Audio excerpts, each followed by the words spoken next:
স্ট্রেসে নেই এমন মানুষ পৃথিবীতে বিরল। আমরা আমাদের জীবনে কোনো না কোনো সময়ে স্ট্রেসে কাটিয়েছি। স্ট্রেস কাকে বলে? মানসিক চাপ যখন একটা নির্দিষ্ট মাত্রা পার করার পর একটা ক্ষতিকর অথবা অসুখের পর্যায়ে পৌঁছায়, তখনই আমরা সেটাকে স্ট্রেস বলি। স্ট্রেস হলে কি হয়? কিছু মানসিক সমস্যা হয়, কিছু ইমোশনাল সমস্যা হয়, কিছু শারীরিক সমস্যা হয়। এছাড়া এর ফ্যামিলি এবং সামাজিক জীবনেও প্রভাব রয়েছে। তো কি হয়? স্ট্রেস হলে আমাদের মন মেজাজ খারাপ থাকবে, মন ভালো থাকবে না, কোনো কাজকর্মে উৎসাহ লাগবে না, সবকিছুতে অনীহা চলে আসবে, মেজাজ হবে খিটখিটে, কথায় কথায় রেগে যাব, কারো কথা সহ্য হবে না, সবাইকে কথায় কথায় বকে দেব বা ঝাঁজ দেখিয়ে দেবো, কারো কথা ঠিকভাবে আমরা নিতে পারবো না, হতাশা লাগতে পারে, চোখে জল চলে আসতে পারে, আমরা অল্পেতেই ভেঙে পড়তে পারি, কান্নাকাটি করতে পারি, অনেক সময় মৃত্যু চিন্তা চলে আসে। এছাড়া সুইসাইডও কিন্তু আসতে পারে।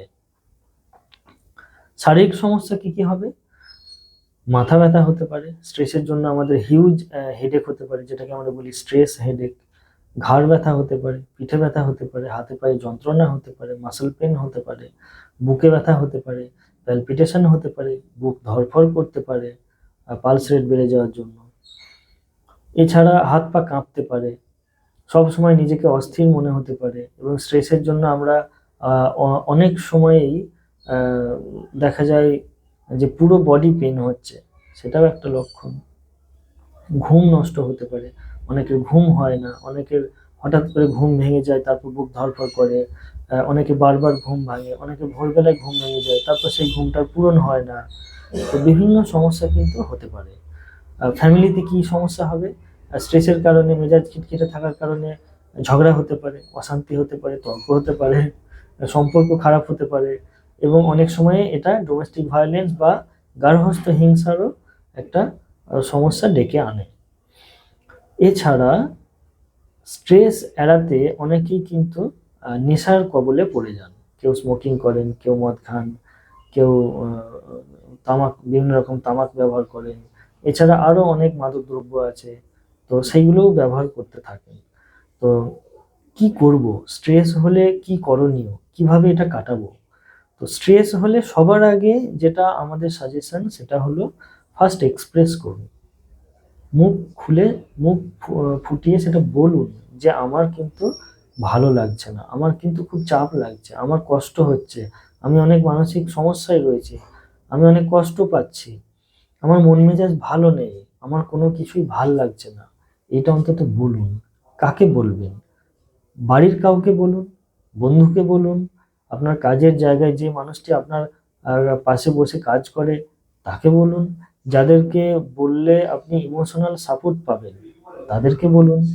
কিন্তু বলুন, এক্সপ্রেশনটা কিন্তু খুব দরকার। যত বলবেন, এক্সপ্রেস করবেন, তত কিন্তু আমাদের স্ট্রেসটা আস্তে আস্তে রিলিফ হবে। এছাড়া আর কি করব? যাদেরকে বলবেন তারা আপনাকে অনেকটা সাহায্য করবে, আপনাকে হেল্প করবে, আপনার এই মানসিক অস্থিরতাটা, এই যে একটা লো মুড, এটাকে কাটিয়ে উঠতে সাহায্য অবশ্যই করবেন। এছাড়া আমরা আর কি করতে পারি? আমরা রেগুলার হাঁটাহাঁটি করতে পারি, আমরা একটু ব্যায়াম করতে পারি, একটু এক্সারসাইজ করতে পারি, আমাদের সময়ে রেস্ট নিতে হবে, আমাদের টাইমে ঘুমাতে হবে। ঘুম যদি ঠিক না থাকে, আমাদের রেস্ট যদি ঠিক না থাকে, আমাদের খাওয়া দাওয়া যদি ঠিক না থাকে, যদি দৈনন্দিন শরীরচর্চা ঠিক না থাকে, তাহলে কিন্তু আমরা স্ট্রেসকে ম্যানেজ করতে পারবো না। তাহলে ফার্স্ট হলো এক্সপ্রেশন, এবং সেকেন্ড হলো আমাদেরকে একটা নির্দিষ্ট রুটিনে কাজ করতে হবে, এবং সেই রুটিনটা যদি আমরা ঠিকভাবে ফলো করতে পারি, স্ট্রেস কিন্তু আমরা কাটিয়ে উঠতে পারবো। এছাড়া এই স্ট্রেসের কারণে যদি কখনো ডিপ্রেশন, অ্যাংজাইটি বা সুইসাইড চিন্তা চলে আসে, সেই ক্ষেত্রে কিন্তু আমাদেরকে চিকিৎসকের পরামর্শ নিয়ে চিকিৎসার ব্যবস্থা করতে হবে। যদি কাউন্সিলিং প্রয়োজন হয়, কাউন্সিলিংও আমাদেরকে কিন্তু নিতে হবে। তাহলে স্ট্রেস হলে আমরা কিন্তু অবশ্যই এক্সপ্রেস করব, এবং সেটা নিয়ে কোনো রকম স্টিগমা বা কলঙ্ক যেন না আসে, সেটা আমাদেরকে দেখতে হবে। ধন্যবাদ।